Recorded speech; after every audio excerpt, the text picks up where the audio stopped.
ఆశాజ్యోతి బలహీన వర్గాల ముద్దుబిడ్డ కంటోన్మెంట్ పులిబిడ్డ మన స్థానిక ఎమ్మెల్యే శ్రీ గణేష్ చేశారు. శ్రీ గణేష్ గారికి స్వాగతం సుస్వాగతం.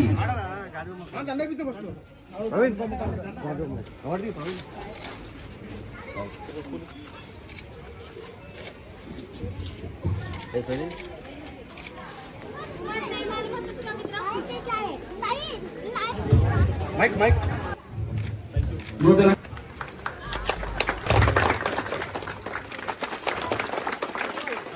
అబోద్దమ్మా చెప్పండి కొత్తనే ఉండాలా.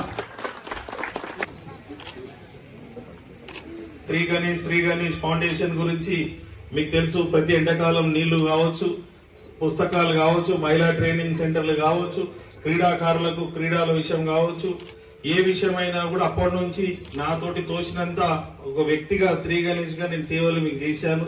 నేను చేస్తేనే మన సమస్యలన్నీ పరిష్కారం అవుతుంది. ఎందుకంటే మున్సిపల్ కార్పొరేషన్ లో నిధులు ఎక్కువ ఉంటది, మన బోర్డు దగ్గర నిధులు తక్కువనందుకు ఎన్నో సమస్యలు ఉంది. మీకు కూడా ఎన్నో సంవత్సరాల నుంచి కమ్యూనిటీ హాల్ అవసరం ఉంది, రోడ్లు అవసరం ఉంది. నేను ఫస్ట్ నుంచి చూస్తున్న కింద మనం నల్లా ఉంటే పైదాకా నీళ్ళు తీసుకుపోవడం కూడా కష్టం కాబట్టి దానికి కూడా ఏదో చేయాలన్న ఆలోచన ఉన్నా కూడా ఇక్కడ డబ్బులు లేకుండా బోర్డు దగ్గర చాలా ఇబ్బందులు అవుతుంది. కాబట్టి మెర్జ్ అయితే డబ్బులు వస్తుంది, మీకు నీళ్లు కూడా ఏ ఫ్లాట్ కి ఆ ఫ్లాట్ మంచి నీళ్ళు కూడా వస్తుంది. కాబట్టి అలాంటివి చేయాలని లాస్ట్ టైం కూడా నన్ను పిలిచినప్పుడు మీకు ఒక కమిటీ హాల్ కావాలన్నారు. కమిటీ హాల్ కూడా బడ్జెట్ శాంక్షన్ చేయడం జరిగింది. వారు వచ్చి ఇక్కడ కమిటీ హాల్ జాగాను కూడా చూసి కొలుచుకోవడం కూడా జరిగింది. ఒక టెండర్ కాల్ కాగానే ఖచ్చితంగా కమిటీ హాల్ తయారైతుంది, మీకు రోడ్లు కూడా తయారైతుంది. మీకు నా వంతుగా ఏమేమి మీకు అవసరం ఉందో తెలుసుకొని రాష్ట్ర ప్రభుత్వం నుంచి బడ్జెట్ తీసుకొచ్చి మీకు ఆ అవసరాలు సమస్యలు పరిష్కరిస్తాను తెలుస్తూ, అదే మాదిరిగా ఆ భగవంతుడు మీకు కూడా ఒక అవకాశం ఇచ్చాడు ఇంతమందికి సేవ చేసేది.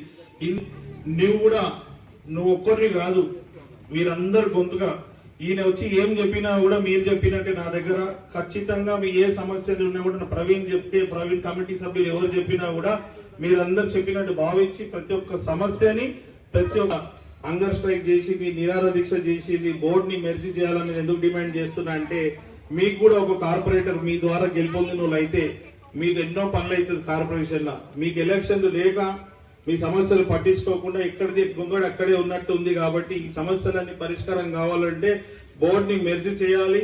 రానున్న రోజుల్లో జిహెచ్ఎంసీలో ఏ విధంగా అయితే ఎలక్షన్ అవుతుందో అదే విధంగా अपने पास भी चुनाव होना, चुनाव में आपका वोट हक యూజ్ కర్లేనా, మీ ఓటు హక్కు కూడా వినియోగించుకొని మీరు ఎవరినైతే గెలిపిస్తారో వారు మీ గురించి పనిచేస్తారు. కాబట్టి మెర్జ్ చేసి జిహెచ్ఎంసీ మాదిరిగా మనకు కూడా ఎలక్షన్లు వస్తే అనేక సమస్యలు పరిష్కారం అవుతుంది.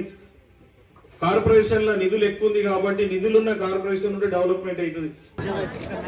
एक तो कमेटी आ जा रहा, अपने को रोड आ रहा, एक बोरिंग भी होना, बोले बोरिंग भी डाल रहे हैं।